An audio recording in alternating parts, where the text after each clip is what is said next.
Hi, I'm Juliet. And I'm Peter. And I'm a licensed therapist. And I am on a lot of Dayquil. And this is Intrusive Plots, a podcast about OCD in film and TV. Well, welcome. This is, there's a lot to say. There's a lot to say about a lot of things, but there's a lot to say about what we're going to be covering. If you clicked on the link without looking, we will be covering Monk. Monk is an American police procedural comedy, drama, detective, mystery television series. That's what it says on Wikipedia. It's all those adjectives. It originally ran on the USA Network from 2002 to 2009. 8 seasons. 8 seasons of Monk. Are you familiar with the USA Network? I feel like if you knew about Characters Welcome and their cheesy commercials, you have to be kind of old. So no.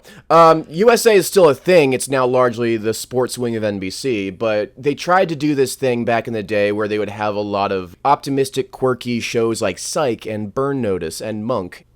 They had this big slogan, and the slogan was Characters Welcome. Oh, I remember that. I remember that now. Okay, cool. We're both old. They called that the Blue Sky era. Anyway, when USA Network did that, I was a small child, and I saw Characters Welcome, and I genuinely thought they were accepting ideas for TV shows, which is adorable. An adorable thing for me to think. That must have really been inspiring to you. Yeah, it wasn't Monk that inspired me, though. I actually didn't end up watching a single USA show. I know, wasn't Suits originally a USA show? I don't know, but I know Suits. All of Gen Z knows Suits right now. Really? Is it like having a comeback? It's having a weird resurgence. I couldn't tell you why. I am entirely too old. If you are a Gen Z and you are listening to this, please let us know. Please write in and explain the appeal of Suits. So, not only were there 8 seasons on USA, there were also 19 books based on the show, many of which written by one of the writers in the writer's room. There was a Turkish adaptation that ran for a year, and there is a fucking miniseries called Little Monk, where he solves mysteries in middle school. Were you aware of Little Monk? I was not, but Yes. I'm going to have to watch that now. Yes. There was also a COVID short during 2020. When I say COVID short, I mean, hey, look, it's Adrian Monk. Remember from that TV show? Oh, he's doing his thing while sheltering in place. And then, finally, we have Mr. Monk's Last Case, which we will also be covering. To be clear, we will be covering the 2-part pilot of the Monk show and the movie they did over 20 years later. The reason we did this was I had the wonderful idea that, let's start where it all began, see how they dealt with OCD, and then let's jump 20 years later to see if they changed their way of doing things or talking about it. Because a lot changes in 20 years in how society looks at these things. Did Monk change? We will find out. I think we're going to have to, stay tuned. Keep listening. We'll tell you soon. Okay, so the rest I got on the stuff is it stars Tony Shalhoub, which you might also know from like The Marvelous Mrs. Maisel, and I think he's in Spy Kids as the guy that betrays Floop. No wonder he looks really familiar. And then a few other folks that I don't recognize, but I do recognize Randy Newman making the opening theme, It's a Jungle Out There. Honestly, that was a banger. It was good. I did skip through it, but the part of it I liked. It was so good that I skipped right the fuck through it. I had to save it for a rainy day. I'll listen to it when I'm feeling really bad. Yeah, that's the Randy Newman song you're gonna listen to, not You've Got a Friend in Me. No. All right, Julia, you want to start off with Monk the pilot? Let's do it. So I had not seen this show going in. So just like Peter said, I have seen the 2-part pilot and the movie. So the first scene we see when we begin the pilot is a crime scene. There are police officers, and we see Monk standing, looking. And the first words in the show are, the stove. And they say, the stove's over here, Mr. Monk. And he said, my stove. I think I left it on. That is the beginning. So right away, we are aware that, while he is in this crime scene, there's a dead body, there is blood, there is a lot going on. We see his thoughts are elsewhere, to his stove. And shortly after this, we see his assistant basically trying to reassure him, like, no, I checked it. Don't worry. That's where it starts. What did you think of that scene? I think it gives a good flavor of what the rest of the fucking experience is going to be. So everyone's staring at Monk silently, which is, very clearly how police investigations operate. Also, really what you want if you have an anxiety-related disorder. Everyone just silently staring at you. I can't lie, a worry disrupting everything at work is something that happens with OCD, so we're not going to just hate on this to hate on this. We're going to give it credit when it's due. Mm-hmm. Because that means when we do hate on it, it means so much more. One thing I wrote down was, can I have a personal reassurance assistant? Or is that just what marriage is? Sharona basically pulls him aside and yells at him, get your shit together, everyone's looking at us, which is a way to handle it. I think that's their kind of endearing relationship where he's like, I'm a genius. Oh, I forgot about my stove. And then she like figuratively give him a smack on the head and be like, in a very thick New Jersey accent, tell him to get his shit together. I do think it'd be funny if instead of that, she went around saying, maybe, maybe not. Maybe you did leave your stove on. I'm not going to give you reassurance. That would require a lot, which I don't know if this show has. That would require someone opening a book somewhere. The assistant says something along the lines of, you gotta shut up, the department thinks you're nuts. I don't know what state that was supposed to be from, but it's meant to be New Jersey. It's meant to be an endearing pep talk. The thing is, what they're trying to do is do like a Sherlock Watson type thing. You can do this Sherlock Holmes thing without pawning it off on a mental illness. Many stories, shows, and movies do this. In this scene, he has lots of obsessions he talks about. He bumbles around, he makes a mess of everything, and then he'll say like one or two things that are so specific, and he'll wildly guess something that is exactly right based on Sherlock Holmes-esque observations. The problem with that is that it implies that he is only this brilliant and observant because he has OCD. Juliet, I'm going to be real with you. OCD turned me into a moron. If anyone on this planet thought the same 5 things for as many years as someone does, yeah, there would be cobwebs in your brain. Also, there was a PSA that they put out. There was a PSA they put out, It was like the Anxiety Association, and the slogan they said was treat it. Don't repeat it. Repeat it. Which I'm gonna be using that. But treat it, don't repeat it. And then wait, they also say something altogether, which Tony Shalhoub was not thrilled to say. Oh God, what was it? Treat it, don't repeat it. Break free from OCD. They say that all together. Yes. So while he does have some qualities that are pretty observant, do I think that his OCD is what is making those qualities there? No, not at all. Oh my God. Remember in Rain Man? You've seen Rain Man, right? A long time ago. When Tom Cruise takes Dustin Hoffman to Vegas and uses powers of being on the spectrum to win at gambling. This feels like that. Mm-hmm. I think they actually name drop Rain Man like a few minutes in, yeah. There were parts of the pilot with his OCD that I thought they did okay with. Like they do show in the first episode of the pilot, they show him kind of going through this like inner battle of like trying to move forward with like his detective work while also feeling really stuck with his fear. So we see him in a lot of these situations that actively really trigger his fears of like germs and the dark and closed spaces and crowds and heights. But we see him like really trying to move past that and like complete his work, which it was almost like impromptu exposures. Yeah. Quite a few. But it was also like the writers were intentionally putting him in situations where it could be a fun kind of shtick of like, oh, let's see if he can save his assistant by going through the sewer when he's afraid of germs. Which, yes, that is a shtick, but it's also, I'm going to defend writing a little bit here. It is good writing when you put a character through something they're resistant to in order to achieve something that they value more or that they've come to value more. Like, that's just what good writing is. Hey, I do it in my own movie, too. So I will say, we're going to stop saying I will say and one thing I noticed and all these little catchphrases. I edit these fucking episodes. I go through the entire thing and I cut out every time I hear, you know, one thing I did notice, one thing I will say. Okay, the plot of this pilot is that there's a political assassination attempt and the mayoral candidate has to bring in Monk instead of just the regular cops. Why does it need to be this guy and not the regular cops? Because he has OCD. He's really good at solving cases. He's really good at solving cases, and the mayoral candidate really just doesn't trust the cops to do their regular job. So they give a dramatic pause to the captain or the lieutenant and the captain who become like regulars in the show. The mayor wants you to bring in your old friend. And the captain goes, Monk? And then it cuts to Monk doing something slapsticky in Three Stooges. There is a lot of, like, slapstick in this show. A lot of Three Stooges-esque energy. I didn't expect Charlie Chaplin shenanigans from this.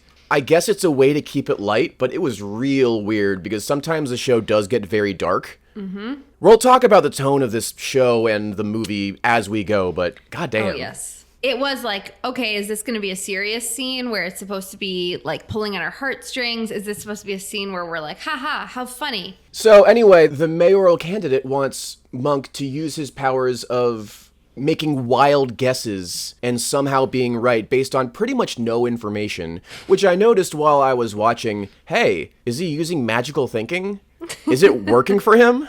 Does anyone diagnosed with OCD start feeling like really inadequate when this show came out? Like maybe in 2002, a high schooler is confined in their room, tears streaming down their face, and their parents are just in the other room with Monk on going, well, we're not seeing it in the report card. Why can't you be like that? I don't see what the big deal is. So they do this in Sherlock, where he makes an absurd conclusion just kind of based on tiny little things. Mm-hmm. And that's not like bad in itself because it's always fun when we see a detective in a show come to a conclusion that they know about, but we don't know about. So there's I don't know if I'm using dramatic irony correctly yet, but Benoit Blanc, is that how you pronounce his name from Knives Out? Oh, wait, you didn't see Knives Out. We talked about this. Come on. You should see Knives Out. It's great. But it's fun when detectives do that, so it's fun here. I guess just it's weird to me that the only thing that differentiates Monk from all these other movie and TV detectives is that he has this incredibly common mental illness. Mm-hmm. And that's the reason why he's so perceptive, to the point where there is a clip from like season 3 that I found where it goes, Monk interviews suspect who also has OCD. I watched that this morning. It's supposed to be some kind of battle of wits or something. Who can organize the donuts in the best order? Yeah, it's all about the best order of donuts. Okay, one thing that we're going to get into is the theme of just right OCD. I'm going to stop talking now, and I'm going to ask Juliet, hey, Juliet, what is just right OCD, the affliction Monk seems to be afflicted with? Yeah, so it's interesting, too, before I get into talking about just right OCD, because initially when I watched the pilots, I saw a lot more of the contamination and death-related OCD and other stuff. Like, there were some just right aspects, but for me, it was a lot more of the, like, avoidance and mental stuff. But anyway, so just right OCD, which we see quite a lot in the movie, which we'll get to. We do see throughout the pilot, but so just right OCD is a type of OCD where instead of somebody having like a fear of something bad happening, they have more of a difficulty with like a feeling or a sensation of something being incomplete or not just right. So for example, this can show up where someone feels they need to continue going in and out of their door, not a certain amount of times, like not to avoid someone from coming in and killing them, but in order to kind of get this internal feeling of completeness. And this can be really difficult because you could technically walk in and out of your door like 150 times and never get that feeling. So things that can trigger just right related OCD could be like things looking out of place. So for example, someone seeing, we see this a lot in Monk, where the couch pillow isn't, right in the place that Monk determines it should be. So for him, we do see him like throughout the... I need to jump in here. I am so sorry to interrupt this. Can you do that as a therapist to shit test your client? That's what he does, right? He puts the pillow being there. He's like, is Monk gonna notice that it's out of order? Like, I feel like a therapist shouldn't be doing that. There's a lot. The therapists in the show, at least in the first 2 episodes and the movie, I have a lot to say about that. So there can be some just right triggers related to things being out of place. But that is also one of the biggest stereotypes of OCD, is that people with OCD just like can't stand when things are ajar or not perfectly in place. And while for some people their just right OCD is like very specific to how things are looking, it can also show up with feelings. So you touch something and then you have to touch the other side of the object to have an equal kind of feeling. Or with like emotions. Like you have to do something until you have a specific emotional response to a situation. Or with speaking or with writing, you have to continue doing it until it feels perfect, until it feels just right. It can be in a lot of different ways, but the main aspect of Just Right OCD is like something feels incomplete. I have to keep doing this until it's complete. Versus, oh, I just don't like how these books are organized. I would like to reorganize them. To the show's credit, it seems like it does distress him when the thing isn't done. So at least there's that. But oh boy, do they milk it in this show. Oh yeah. Oh yeah. We also see quite a lot of use of like hand sanitizer and like a lot of cleaning related compulsions. In the first episode, I thought there were some aspects they did okay. Like they show him going in and out of his door, trying to lock it, making sure it's locked. We see him kind of taking a while to be able to leave his apartment. And we see his secretary or his assistant being like, come on, like get in. And he's like, I gotta go check one more time. That I feel like is kind of a universal experience for a lot of people with OCD, where like activities of daily living take so much longer because there's all these loops we have to go through. Mm-hmm. So I will say I did like that. When you say that you appreciated the way that it kind of showed it up front, I think between that pilot and the movie 20 years later, over the 8 seasons, they realized there's more visual fun to be had if they lean into the just right thing. If you remember those USA characters welcome type things, they would show Tony Shalhoub in a green void or whatever, and then pressing the name Monk to make sure the letters are just right. Go, Monk, on Thursdays, whatever. They milked that so hard for the 8 years that show was on. We do see him running around touching poles, assumably for his just right obsession, but they also work in some they work in more of those Three Stooges type stuff where someone's trying to run him over with a car, but he forgot to touch one more. He runs back and the car just misses him. This is what I mean when I say the tone is so bizarre in this. That was supposed to be a funny moment, but there are such bitter moments too.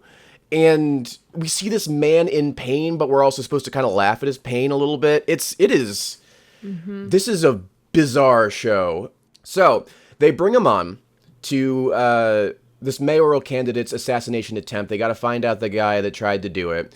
And it enters this kind of political thriller intrigue type of case where the suspects are the people that worked on the campaign. And the first thing that happens when they're talking about the case is that Monk is removing pins from the campaign trail and just lining them up. Because that's what you got to do. You got to line them up when you have OCD. You're like, oh, absolutely no, we got to line them up.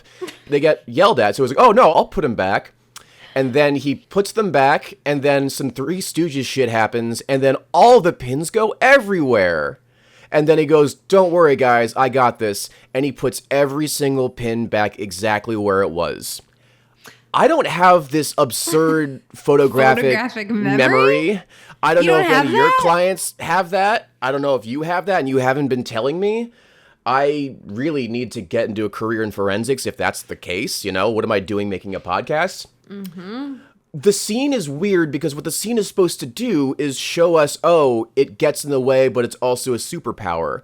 But in my mind, I watch it and go, if he was able to put everything back the way that it was, then he didn't really need to pick out the pins in the first place and line them up, which just means he's being a weird asshole. You know, like he didn't need to do any of that. And anyone that has OCD is constantly fighting urges to do things. Yes. And granted, some people with it are better at it than others, and some people are in different places in their OCD journey. This one moment was so bizarre because he could do everything right. He could hold it down for a second to put everything back to where it was, but he needed to take those 9. It was just such a moment where it's like the writer's got to show what this guy is about to these cops. Yeah. And also the premise of like the first 2 episodes are that he has been removed from the police force because of his mental illness, and they're like thinking about bringing him back on, but his therapist has to sign off on it. The chief has to sign off on it. And like, yeah, so he shows up, and then instead of people seeing that, I guess, you know, there's a lot of OCD still there. They're like, oh, this idiot who brought him back. Like, we don't need him. They talk a lot about him in front of him in a kind of really condescending way. Mean way. Like, One of the political staffers, who I think ends up, spoiler, being the guy that took the hit out on the candidate or something, he goes, "Is he?" And then he does a little whistle thing. Like, he's right there. Dude, come on, you know? The absolute worst person, and I understand this is a red herring to make us think that she did it or had something to do with it, but the candidate's wife is just, she's the one that drops the Rain Man. She's the one that takes every opportunity to say, how you're an incompetent toddler. Which, the overall implication is that everyone with OCD is an incompetent toddler unless they can solve crimes in a really absurd way. Look, there are parts of the show I liked, but I also struggled a lot. Yeah. And I think moving forward with our podcast, I think it would be really fun for us to make a bingo card for all the movies or shows we watch. And it's like, we see something that we can say, I relate to that. Or we see something that says a stereotype about OCD. And we could have our listeners use the bingo card when they watch the movie too. That could actually be pretty fun. Yeah, we'll distribute a bingo card. Yes. Yeah. Yes. And it can be applied for any movie. Like, it'll be kind of the general things we frequently see. But when I was watching this, there were some moments where I thought to myself, okay, like, I see what they were trying to do. And I'm like, okay, it's 2002. Like, they're trying. Well, I don't know what you're talking about. As Good as It Gets already came out. That was like peak OCD representation. At least they made Monk. I liked his character more than I liked Melvin's character. If you're just jumping into this podcast now, I think Melvin from As Good as It Gets, played by Jack Nicholson, is just the ongoing antagonist of this podcast. So yes, we did like Melvin more than we did. No, we did not like Melvin. We liked Monk more than we liked Melvin. Yes. There was a scene where his assistant says to him, like, you're going straight to hell. Because this was kind of a funny scene, I will say. So there's a funeral and there's an open casket. And midway through the funeral, Monk is like, where are my keys? Have you seen my keys? And he's like, looking everywhere. He can't find his keys. She's like, I don't have your keys. And he's feeling a lot of distress. So then he finds his keys. He pulls them out, but he accidentally drops them. And they're sitting on the balcony, so the keys fall down into the open casket. I thought this was funny. No, it was funny. It also had nothing to do with OCD. It was just a regular, like, Charlie Chaplin, Three Stooges, like, Johnny English moment. So then he's trying to use a safety pin to, like, go and get the keys. And his assistant's like, you're going straight to hell. And he says, I'm already in hell. And I'm like, okay. It does feel like that when you're living with OCD. I did nod at that moment for sure. I wrote that down. I was like, okay, like, they're not just making it look like he's just, you know, out here living his life, having the best time.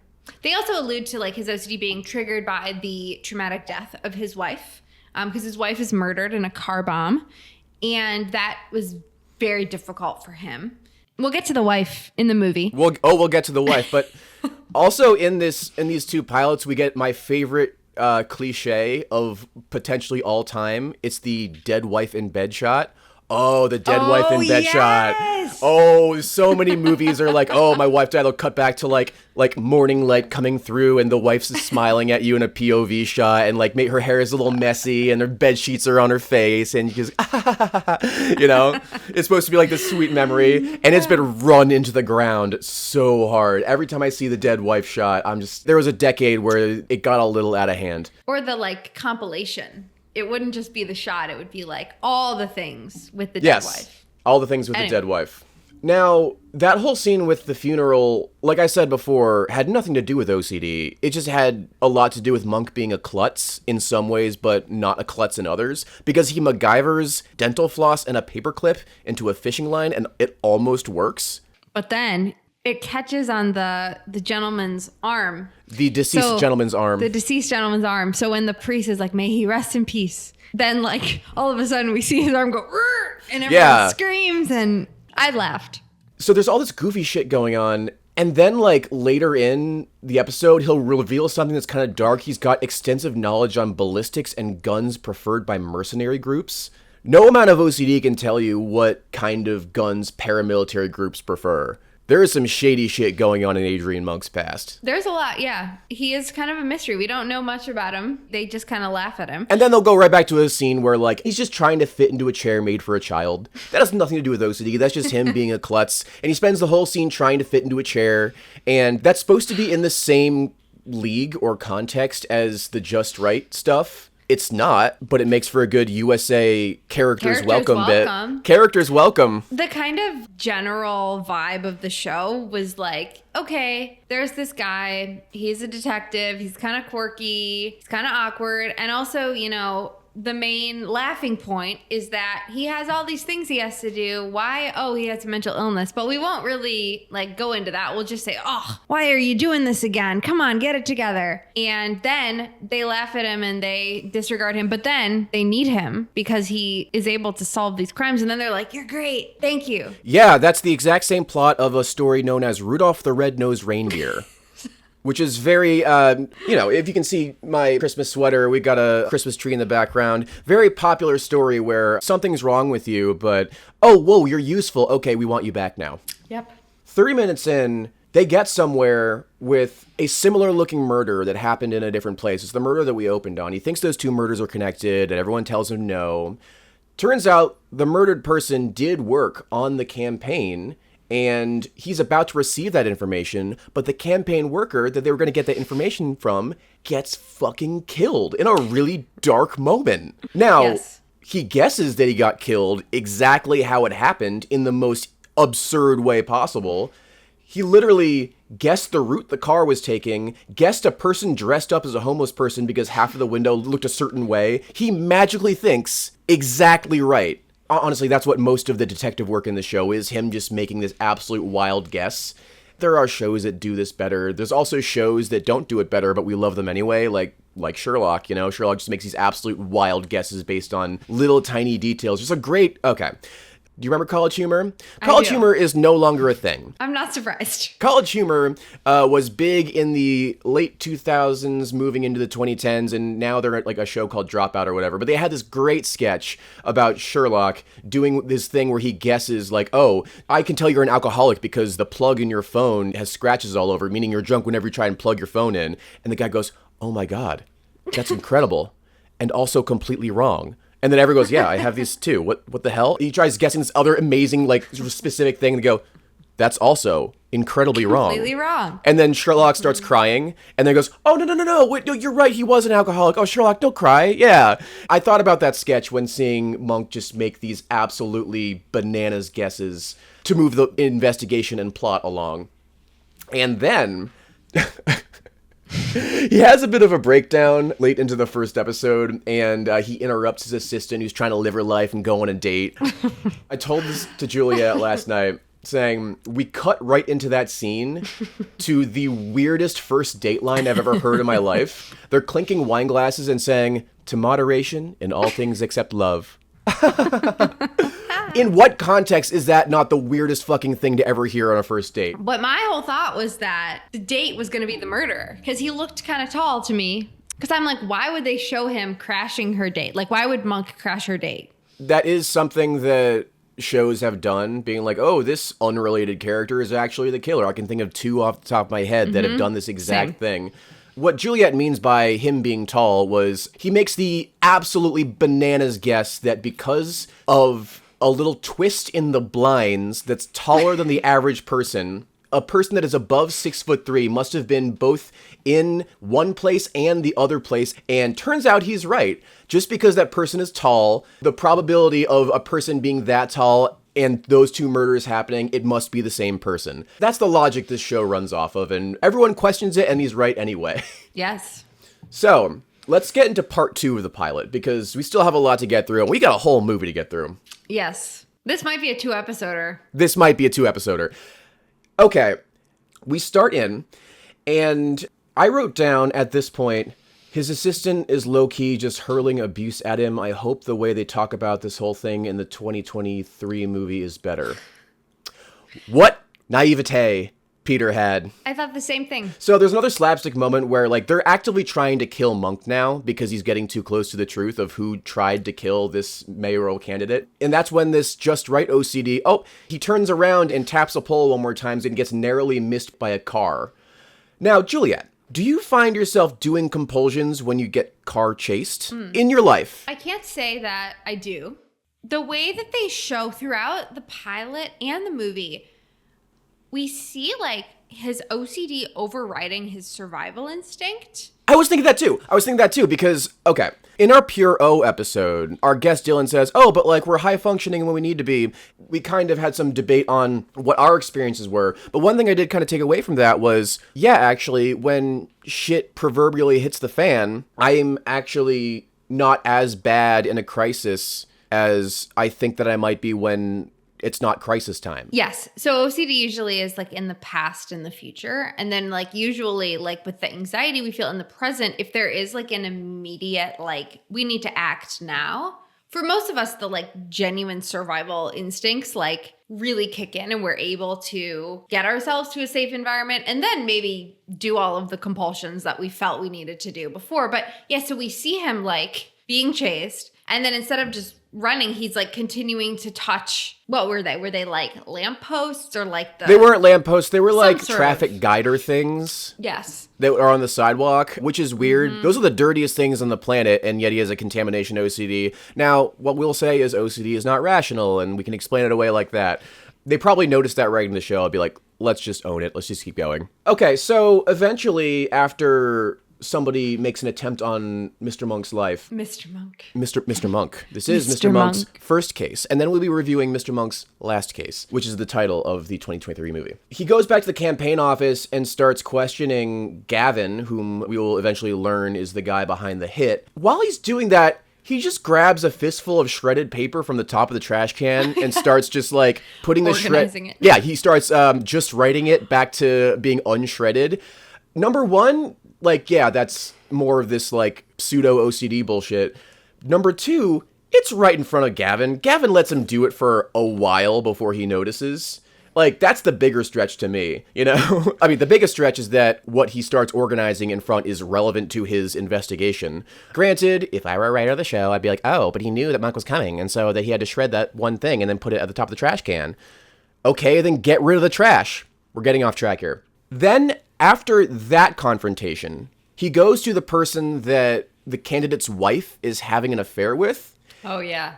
And says, hey, you have a strong motive to have this candidate killed. And instead of saying, no, get out, homie opens up about his personal feuds. He closes the door. Close the door, sit down. I hate him. I didn't kill him, but here's all the reasons why I might. It was wild. Yes, I have spent time with her. I broke it off, but like, you didn't need to tell him any of this. Do you think a warrant was involved remotely? Absolutely not. Usually I'm not the one siding with a corrupt campaign manager, but my wife's voice was in my head going, lawyer, lawyer, lawyer, you know? Like, lawyer up now. In that scene, Monk does look at a piece of art that shows a person doing this, like with two different heads and freaking out. And he goes, what is this? It's me, isn't it? And that was my favorite part of the episode because it is hilarious how much OCD makes you so goddamn self-centered. Everything seems to be about you. Everyone's thinking about you all the time. You didn't know? If you have OCD, you need to listen up. Everyone is spending lots of mental energy on you right now. And everything you're thinking about is also highly, highly, highly much more important than every single thing that could ever be going on outside. Anyway, and then they go on a hunt for this incredibly tall sniper. Mm-hmm. A very strange scene where Monk almost catches the sniper. Like, they go in, they interview a man in a wheelchair. Okay, here's another one of those ridiculous, wild guesses kind of scenes. They go, they interview this very tall man. This very tall man happens to be in a wheelchair, so the audience thinks, oh, he couldn't possibly have done that. And then they leave, and then he notices, Captain, your shoes. They're scuffed up. And the captain goes, yeah, so? Monk, I hate you, or whatever. His shoes were scuffed up too. And then everyone's meant to go, oh, he's lying about being disabled. And in my head, I'm going, hey, maybe he had the shoes before he became disabled. Maybe using shoes is still using shoes. Maybe there's like 5 things you're not considering right now. But of course, no, they all run back up and, haha, I wasn't in a wheelchair. And then a chase scene ensues. This show also shows how the distortion that a lot of people with OCD feel of like, if there's like a 1% chance, it's definitely going to happen. But for Monk, it's like, if there's a 1% chance that like his thoughts are right, they always are actually right. Like, oh, the That's shoes. what I mean. That's what I mean when I say like his magical thinking is what bails him out of every situation, where in real life, it's the magical thinking is what we're taught to not engage with. Unless you're Monk, then you should engage with it. So, to everyone with OCD listening, I'd like to tell you that your magical thinking is actually telling you the right thing. If it's not, you're a moron. That's what this show is telling you. Pretty much. And then we get more political thriller stuff throughout the end of the episode. Turns out it was like Gavin called the hit on the guy, and then there is a admittedly very cool scene where he proves that there was no way that Gavin could have Gavin's alibi of how he knew the sniper was at a certain window wasn't fair because he couldn't see through balloons and couldn't identify which shot. Like, that was all cool. And there was a cool moment where he literally put his assistant with a starter pistol firing blanks, being like, so Gavin, can you tell me exactly which window the shot came from? They do it 4 times. And then it's like, all right, Sharona, you can stop. And they do it again. They hear another gunshot. And he goes, Sharona, stop. It was a real sniper. That was admittedly a really cool moment. Then there's a chase scene where another one of the bad guys, they go through the sewer and he has to overcome existing in a sewer with all the germs. Okay, I'm sorry, Juliet. This man steals the lieutenant's gun to run through the sewer in the most obvious pickpocketing scene ever conceived in film. He goes up to the lieutenant, goes, "Where's Sharona?" Like, grabs his collar, and then very obviously reaches in, grabs his gun, and the lieutenant goes, "I don't know," and then runs away. That lieutenant should not be a cop. Monk should not be a cop. Most of these cops should not be a cop. So I wrote down, "Aw, he's doing an exposure for Sharona in the sewer." I basically wrote the same thing. Yeah, isn't that cute? Like, that's very nice. But then he also blind fires a gun in the pitch black. So he's basically a wizard. And also, he's afraid of heights. He's afraid of the dark. He's afraid of germs. So they show, throughout this episode, him trying to face his fears. At first, it's unsuccessful because he's climbing up a ladder to try and go after one of the, assassins who ran away. But then he freezes. And then the assassin, walks by him and, high fives him. I don't know if he actually high fived him, but in my head, that's basically what happened. But, he tries, but he can't. But finally here, he succeeds. But there was a really funny moment where the guy's just climbing the ladder right by him, goes, "Hey, thanks, buddy." Excuse me, Yes. Now, everyone's caught, everyone's arrested, the case is solved at the end of this pilot. And then Sharona and Adrian Monk are walking into the distance. And he's starting to do his touching I don't know what they're called. They're meant to guide your car so they don't go on the sidewalk. He's touching those poles over and over again. And then Sharona tells Adrian, "You missed one." And he goes, "Oh, thanks." Goes back. And it's meant to be this moment where it's like, oh, this is their ongoing kind of relationship throughout the show. In real life, telling him that he missed one makes his OCD ultimately worse, which is emblematic of their whole relationship, this feedback loop, and it's meant to be a sweet moment. So yes, I do think that moment is emblematic of the show, maybe not in the way that they originally considered. Mm-hmm. And that's episodes 1 and 2, the 2-parter pilot of Monk. Yes. I don't know why it had to be a 2-parter. I think all of that could have been in 1 part. I think a lot of times pilots do that. I think if there's something that's more movie length happening, there's more staying power because you feel more invested. I think with audiences' attention spans nowadays, it's harder to pull off, but I'm not a TV executive. I don't know.